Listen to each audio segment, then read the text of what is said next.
In the weeks leading up to the Trek for Mandela expedition to Kilimanjaro, I spoke to expedition leader Sibusiso Vilane and subsequently to the CEO of Nelson Mandela Foundation, Sello Hatang.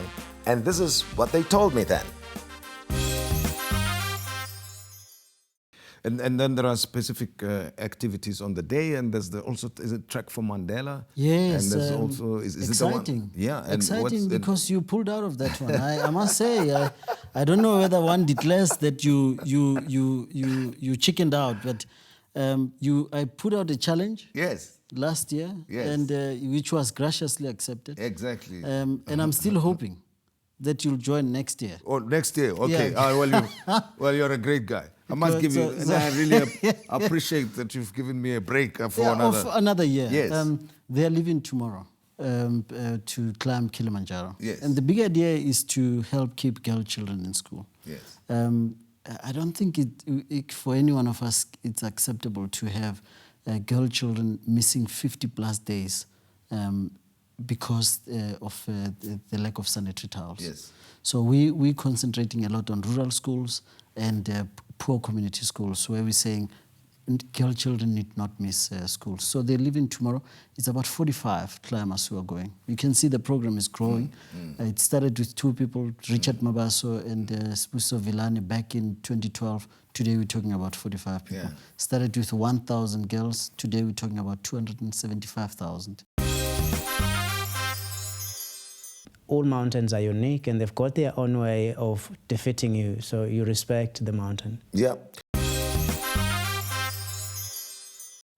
Sello, pleasure to have you with us. Thank you very much. Once again, under these circumstances, and Sibusiso, once again, a pleasure to have you with us, even though the situation is vastly different to the last time when I had you here. And I must thank you for those earlier interviews. First feedback to you, Sibusiso, very, very inspiring interview. We had a lot of people appreciated that and the experience you shared with us. And as well, Sello, when you spoke to us and even teasing me there, as you can see, saying I should have been on this expedition. This was you chickened out. And I chickened out, right? Yeah. Unawares, unintentionally, so to speak. And it was a few days before. I recall you were telling me that they already left for Kili and that they will be starting with the climb over the mount over the weekend. I beg your pardon, only to find that this tragedy was to befall the expedition itself. It must have come as a shock for you, because I recall again we were talking about the weekend plans, talking about Mandela Day itself, talking about Marikana, we were trying to figure out which event one should participate in or come and support. So you didn't even make Marikana on that day, on the Monday. Yeah, thanks again, Pratim, for this opportunity. And I think it's true to say that when the first call came through Sunday night, when Richard called me to say that Gugu was in trouble, I remember very clearly that I asked him which Gugu. Because you know they're very strong people that you don't expect to be in trouble with something like that. So and he said Gugu, the Gugu you know, and I think stunned, but then I told him please keep me updated, and which he did through the night, and then in the morning when he called to say Gugu had passed on. I was devastated. Very early hours of the morning. Very early hours of the morning. I was devastated. In fact, when the first call came through, I remember seeing it, but then thinking, I hope that it's not the worst news. And then he called again, and yeah, I think it's true to say that my knees failed me. And I stood there for a while, and Richard asked on several occasions, "Are you there?" And I said, "Yeah, I'm here. Have you already spoken to the family? What does one have to do?" It was sad, but knowing that Gugu to be the guy that I knew him to be, and as I said during the press conference, that South Africa lost a son, and I lost a brother, because he was a guy who would give everything he had for a cause.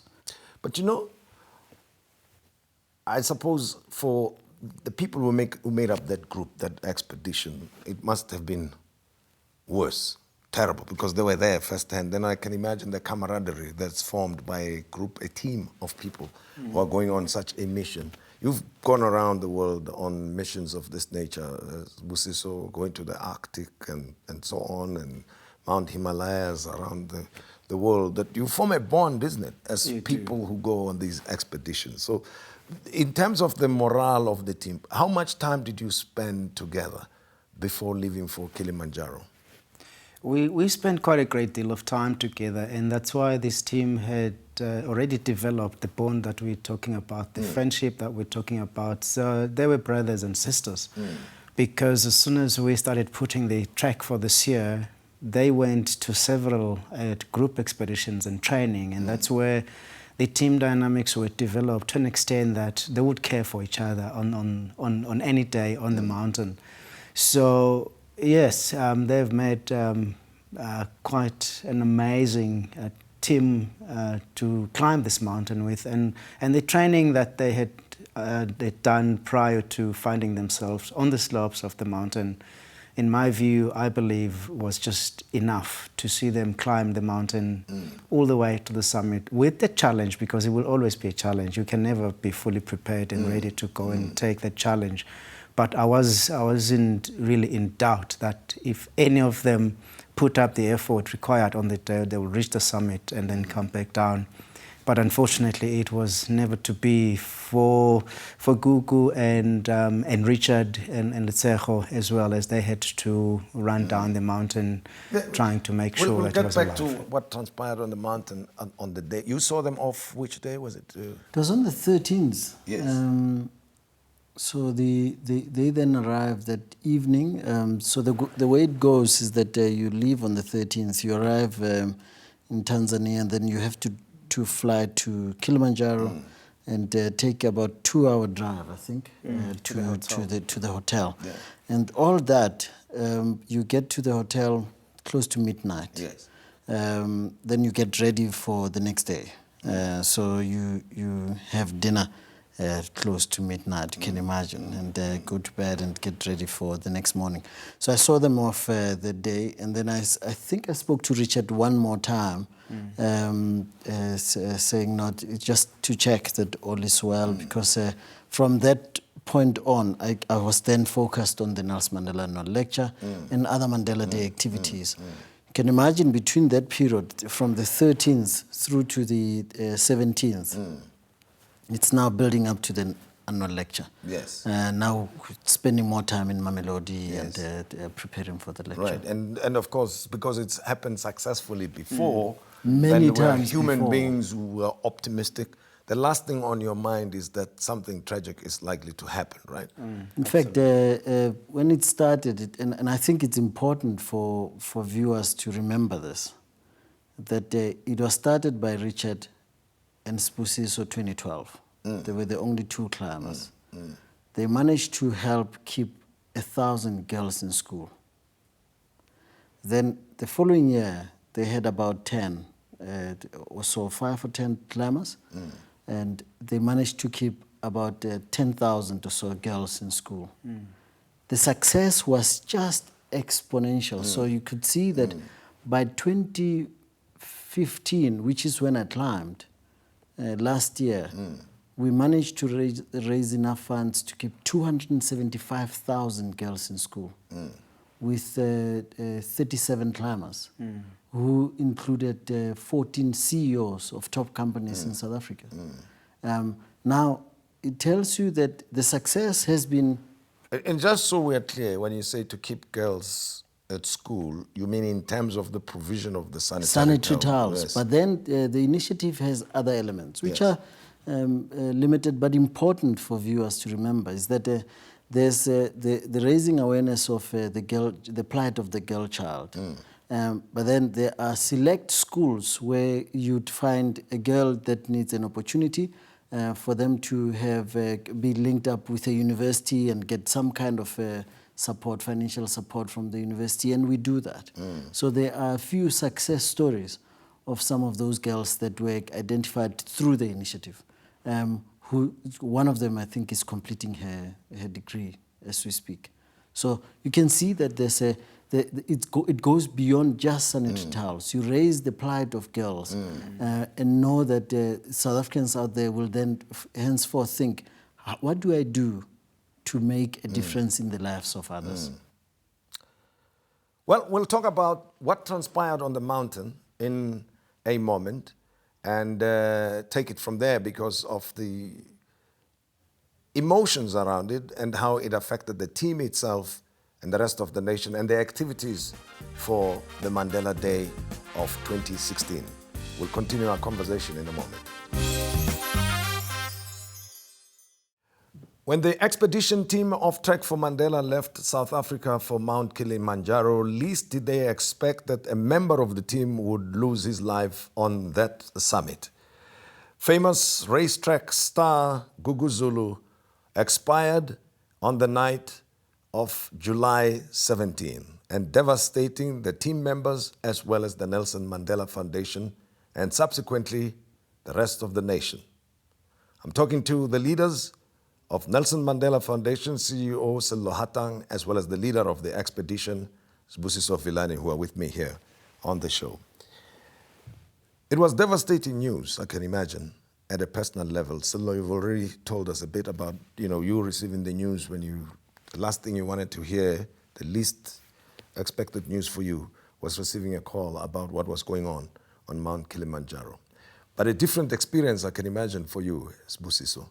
Because here you are, you're a leader, you've checked everything, you believe that the members are in good condition, that you've taken whatever care you can, you've offered all the advice you can offer the members of your team, and then this scenario unfolds. What happened? When did you get a sense that there was trouble brewing within the team? Yes. When did I get the sense that there was trouble brewing within the team? It was when we got to what we call our summit camp or summit hut at 4,700 meters. So this is after having spent about 4 days trekking into that camp and monitoring everybody and asking everybody how they were and without suspecting anything within the team. We go to that summit camp and what we do normally, we will do a short hike just to see how everyone else is doing, and then that's when I give them my final prep talk to prepare them for the challenge of the evening and the next day. But this day I didn't feel like I wanted to do it because we had taken quite a long time. It must have taken us about 8 hours to trek to that altitude, to that camp. And it's a camp that I always warn the climbers that it doesn't matter how well you are and how fit you are. When you get to that camp, you are going to be sick. Yes, it feels different from what you're used to. Absolutely. Yeah. High altitude effects will kick in, your headache, your nausea, you will feel very tired, you will be confused. But all of that will happen anyway, but it does not mean you cannot start with the team during the evening. Yeah. So we got to that camp and I called them aside. Remember, we're sitting beside a rock and all 41 of them, because Gugu wasn't there, all 41 of them looking at me, and I said to our volunteering team doctor, Roxanne, is there any health-related issue that you picked up during the day or heard of, be it major or minor? She said to me, there's nothing quite serious except that Gugu had said that he didn't feel he has strength to start this evening. So he asked is there anything I can do to give him a little bit of a boost, and I've given him something. He is sleeping right now. And all that we had heard prior to that was that he had a little bit of a sore throat, and that was on day one, which already he was taking something to remedy that one. So it wasn't really a case. But I went to him after I debriefed my team to see how he was, and he was sleeping. So I didn't want to wake him up. I went away, we had dinner, and then after about 3 hours, it must have been after 8 in the evening, when I heard some noise at this chalet where they were sleeping, and I rushed down there because I thought I needed to see what was happening. And I get there, Roxanne says, the words of Roxanne says, he's still alive, he's okay, he's got a pulse, but I would like him to get down as quickly as possible, which is the immediate treatment for high altitude sickness. The best way you can do is to just send the person as far down as possible to a lower altitude. And that is what happened. Richard obviously joined in, and Letshego as well, and the stretcher guys that were supporting. He was put on the stretcher, on oxygen, and a drip administered, and then he was sent off. So there wasn't much that we heard up until about after the summit. So that is to say, the team was still very concerned and worried as to what is happening around him. Because they were coming to me every now and then to say, have we heard anything? What is the update? But unfortunately, once you're up at that camp, you are in the no connection zone, no cell phone connection, no cellular telephone connection. So we were quite blank. But maybe that was a blessing in disguise, because it did not hamper the team spirit So you went for the up, people to go. So we set off and we went up. We summited the mountain, obviously on the day targeted, which was the 18th of July. What time was this? We summited about 9. The first group got to this at 9 o'clock in the morning. Okay, so by then you don't don't know anything about and what happened. In the meantime, in South Africa, you've already received It's already there. Yes, I got the news pretty early in the morning. Yeah. So we start walking down, and on this day what we do, we don't stay at that high altitude camp. We have to come from the summit, which had taken the team another 9 hours to get to the summit. So it must have been like a 12 or 14 hour up and down to that camp, but we needed to clear it. And then we left to what would be our ideal accommodation camp at lower down where we were. And just as I walked into camp, there were 3 of us. It was myself. This is what time now? This is about near 7 o'clock at night. Yeah. On the 18th, evening of the 18th. I still haven't heard anything. Yes. But I'm still hopeful, because that's what you are. And that everyone else is utterly wasted. They're very tired. And I get to the camp. One of the climbers who had not made it to the summit had left that high camp before us. He calls me aside, and I didn't suspect anything. He whispers to me, he says, just as you know, before everyone else gets here, I have very terrible news. Gugu Zulu is no more. And then obviously he gave me a shock of my life when he said, it is all over the news in the country. So I was like, but how is that possible? Because we sent him down last night. How does anyone know in the country and all of that anyway? But didn't talk to him anyway, because I was just stone dead. I was just shattered completely. I was devastated, and I couldn't feel that I was a human being anymore. And I walked away into my tent, and then recomposed myself and came back, regrouped the people that could actually come and have dinner with us, and then I shared the sad news.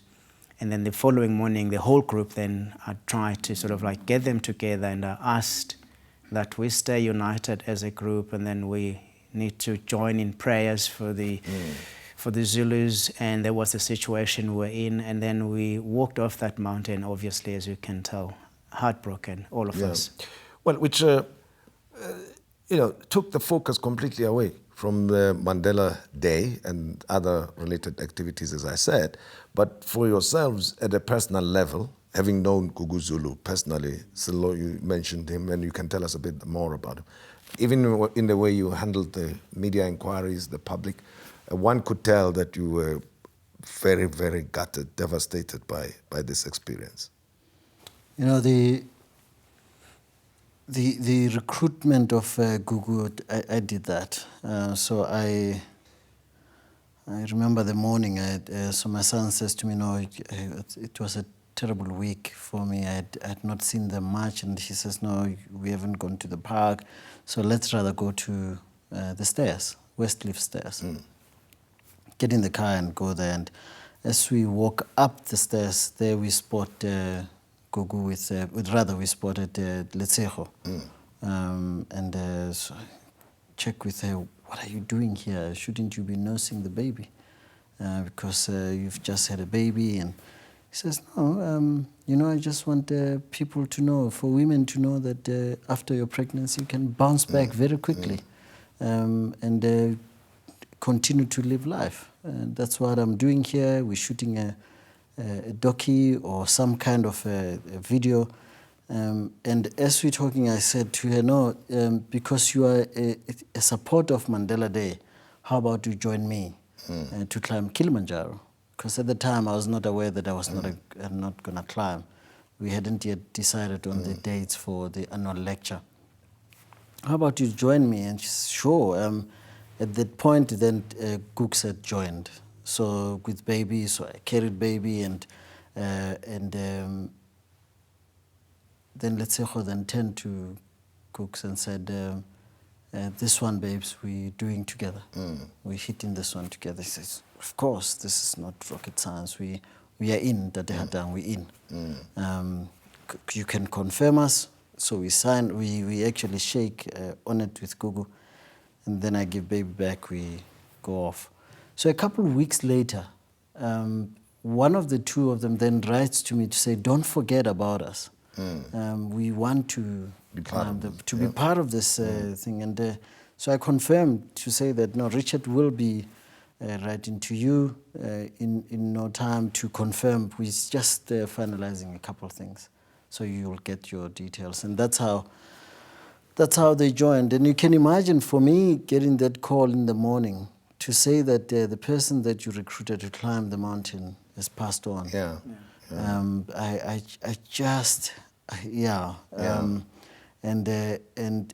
And this is someone that is dear. Someone that, as I've been telling South Africa, that if there's one thing that Gugu gifted me with, is his beautiful smile. You know, on a difficult day, if you were dealing with any difficulty, you just had to see Gugu smile. You know, he just gave you that smile and you forget about your problems.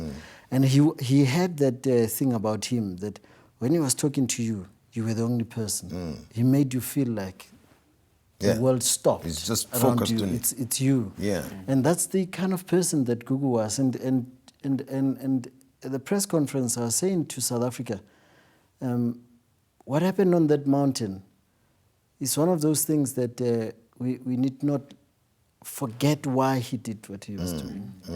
We must not forget that, but we must also remember that his family has lost someone dear.